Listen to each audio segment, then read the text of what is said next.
In this video, I'm testing out the Gourmia French door digital air fryer oven, so let's get started. The model I have is the GTF2440, which was a Black Friday Walmart deal that was too good to pass up. Inside the box we have the user manual, the stainless steel oven with single pull French doors. Included are 4 accessories: a crumb tray, a baking pan, an air fry basket and an oven rack. This compact oven measures just over 17 inches wide, about 11.5 inches tall, and the depth is just over 12 inches, plus 2 inches extra for the handles. It has a sleek design that fits well in small kitchens. This is the smaller compact version. There is also an extra large version. The cord length measures at roughly 30 inches. It has an LED one-touch display which has 19 cooking options. At the top are the temperature and time controls, which you can manually set by pressing the plus and minus buttons. Temperature goes as high as 450 degrees Fahrenheit. The time goes up to 99 minutes. Or if you prefer to use the preset cooking functions, you can select one of the 6 air fry options. These settings will use the fan to circulate hot air when cooking. We have fries, wings, bacon, vegetables, snacks and seafood. Below are 12 additional cooking options. All of these presets are just a guide to make it super simple to choose the right settings for what you're cooking, but you can still adjust the temperature and time manually when using any of these 18 preset cooking functions. Right at the bottom we have the stop cancel button, power on and the start button. Press the stop button once to pause and press it twice to cancel. All of these preset times can be changed. Just select your setting and then adjust the temperature and time as you need to. To change the temperature from Fahrenheit to Celsius, press and hold the keep warm button for about 3 seconds and vice versa. As I always say, before you use any cooking appliances, make sure to wash out all the accessories, and more importantly, make sure to wipe down the inside with a damp cloth or paper towel. Also wipe down the exterior, then run the air fryer on the highest setting for at least 20 minutes. This will help get rid of all the shipping and packaging residue and also that new smell you get from using the appliance for the first time. Now let's check the capacity. According to the advertising, you can fit in 6 slices of bread. I have regular white bread here and I unfortunately can't fit in 6 slices. I can fit in 5 comfortably if I spread them out like so, but I can't do 6. You probably can fit in 6 slices as long as they are smaller than this. Let's see how quickly it does with toast. Placing it in the center position on the oven rack, there are 7 levels of shade to choose from, 7 being the darkest. The default is 3, so I decided to select 4, and that time shows 3 minutes and 29 seconds. Once done, the toast was a little darker than I would have liked, but I was very impressed at how well it toasted, and in just 3.5 minutes. Next time I will leave it on the default level of 3, I think. In the past I found toaster ovens to take slightly longer simply because of the size, but I was very impressed with this. The bigger version of this oven will likely take a few more seconds though, no doubt. I can also fit in 4 croissants, and these ones are from Costco, so they are slightly bigger, and we like to heat these to keep them crispy and flaky. I tried the convection bake setting to allow heat to circulate from all sides. I reduced the temperature to 300 degrees Fahrenheit and set the timer to 2 minutes. This setting does preheat first though, but that's fine. I just let it run through it. The add food sign will show and then disappear after a few seconds. I still had about 25 seconds on the clock, but my croissant was getting a little dark, so I pulled it out. I do have a nice warm, flaky, crispy croissant. The convection fan does a great job circulating heat evenly, but next time I think I'll try the toast setting to avoid the added preheat time.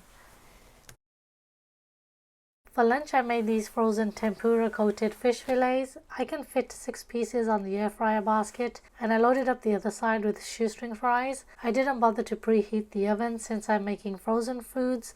I find it makes no difference to the end result. I selected the seafood preset time, which was 400 degrees Fahrenheit for 10 minutes, but decided to increase the time to 12 minutes. Press the start button and I just let it run through the preheat cycle, which lasted about 5 minutes. When the add food sign displays, you can just ignore it and the machine will continue cooking after about 20 seconds. I placed the basket in the center position, but I didn't add the tray underneath straight away because I figured I'm making frozen foods, not too many juices are going to drip. So I try to leave out the tray whenever I can. For example, if I was to cook chicken wings, I would definitely use the drip tray underneath because that will leave a lot of juices dripping onto the heating element. After 6 minutes, I could hear a little sizzle coming from the bottom of the oven, and I noticed that some of the fish juices were dripping onto the heating element below. So I took out and wiped up the crumb tray, but I couldn't do the heating element just yet because it was too hot. I also flipped everything over before placing it back in, and this time I added the baking pan underneath to catch any juices that drip.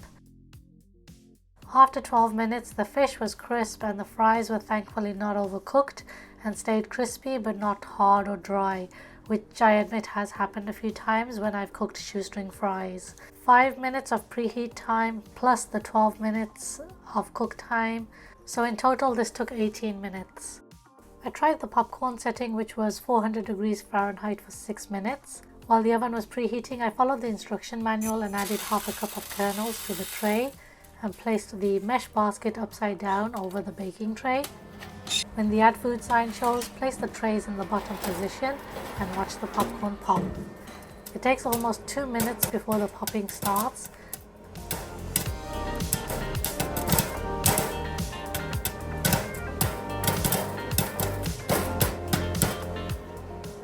And after about 4.5 minutes, it slows down, but you can still hear a few more popping away.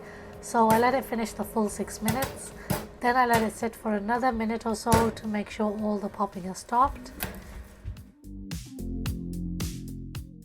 The popcorn turned out great, but there were some kernels that didn't pop, and that's normal. I've even seen that when you're doing it in a pot on the stove. Also, since I didn't season the kernels, I found them very bland, so I just melted some salted butter and drizzled it all over the popcorn, and oh my gosh, they were so yummy. I make a lot of homemade pizza, so for this test, unfortunately I couldn't fit in my 13-inch pizza pan to make a 12-inch round pizza. I know the advertising states you can fit in a 12-inch pizza, but that's likely placing it directly on the rack. I don't have a 12-inch pizza, so instead, to make my homemade pizza, I used the baking tray to make a cheese pizza. I selected the pizza setting, which was 400 degrees Fahrenheit, for 12 minutes and let the oven preheat before adding my pizza base. A lot of the time I find that my pizza base doesn't cook all the way through and the bottom side is usually undercooked. So I like to pre-bake it before I add my toppings. I didn't bother to line the tray with anything, but I did spray some oil on it before placing my pizza base on it. I also brushed some oil on top to help give it a nice golden brown color.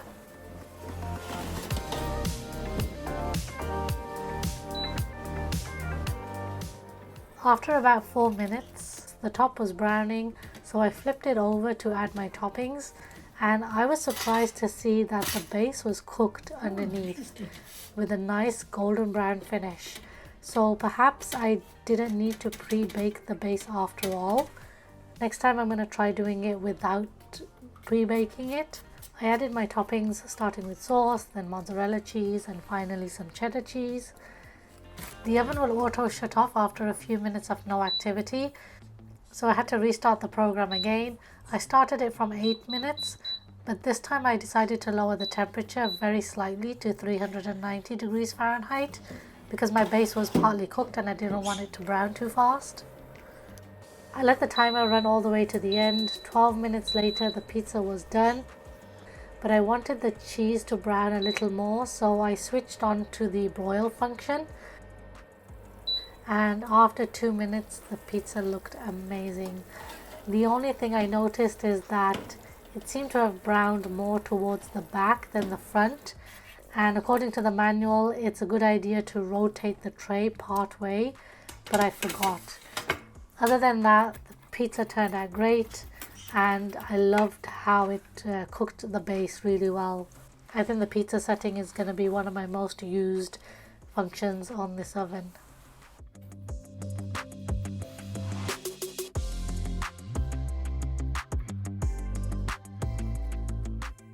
For For dinner, I made roast chicken with some veggies. I marinated my full chicken overnight in salt, black pepper, garlic powder, onion powder, and Italian seasoning. I also added butter under the skin. I stuffed the chicken with peas, potatoes, and carrots. I didn't have any twine around, so I used toothpicks to tie down the legs and wings.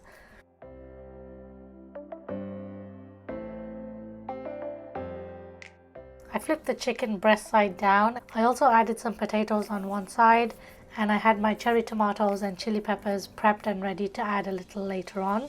Selecting the roast chicken function, which defaults to 400 degrees Fahrenheit, I lowered the temperature to 360 degrees Fahrenheit and set the time for 50 minutes. Then sprayed my chicken before adding it to the preheated oven, sliding it into the middle position.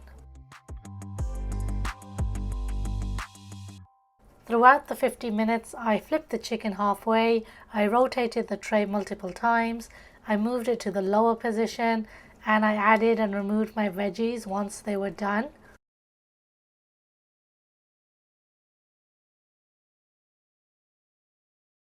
After 50 minutes, the chicken needed more browning and the veggies needed a few more minutes too. So I increased the temperature to 400 degrees Fahrenheit and did it all over again for another 20 minutes, making sure to rotate the tray a couple of times.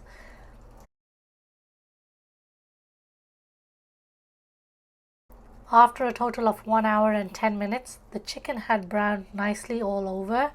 I did let it rest for another 10 minutes before cutting into it, and the chicken was so tender and so juicy and just fell off the bone.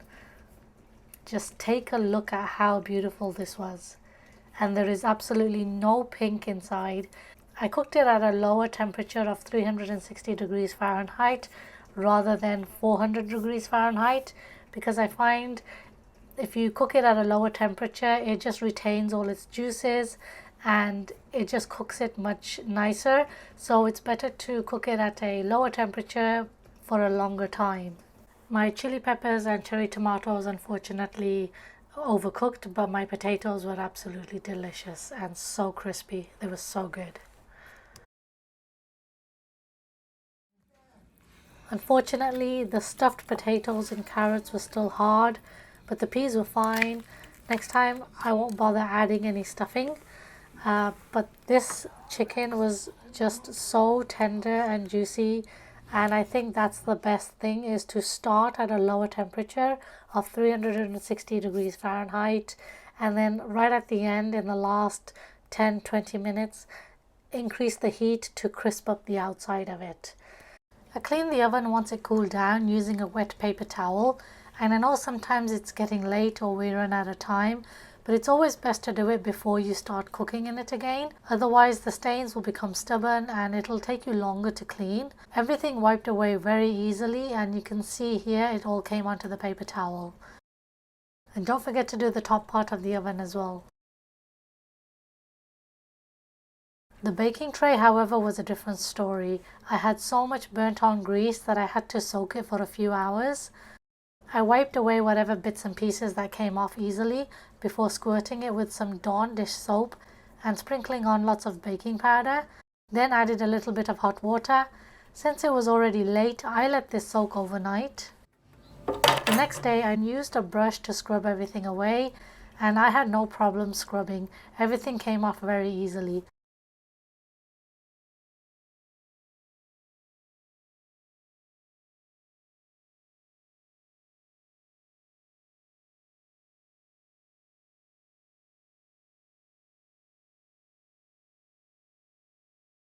Once I washed everything out, I could see there were some lighter grease stains that didn't come off. So I sprayed on some Dawn Power Wash for about an hour, and then again using my brush to scrub, and the stains were definitely lighter.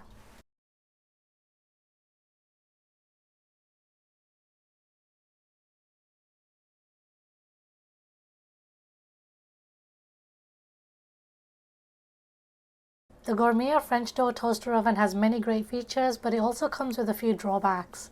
I like that it cooks very quickly, and despite some of the settings like the pizza and convection bake cooking well from top to bottom, You will need to rotate the trays often to prevent uneven cooking from back to front. The back of the oven gets hotter than the front due to the design with the gap in the door. So I feel this causes the oven to be cooler towards the front. But that being said, the gap in the door actually helps prevent condensation buildup and also dissipates some of the smoke, especially when cooking items like chicken. As you can see from my baking tray, all the juices were charred and I was surprised the oven wasn't smoking.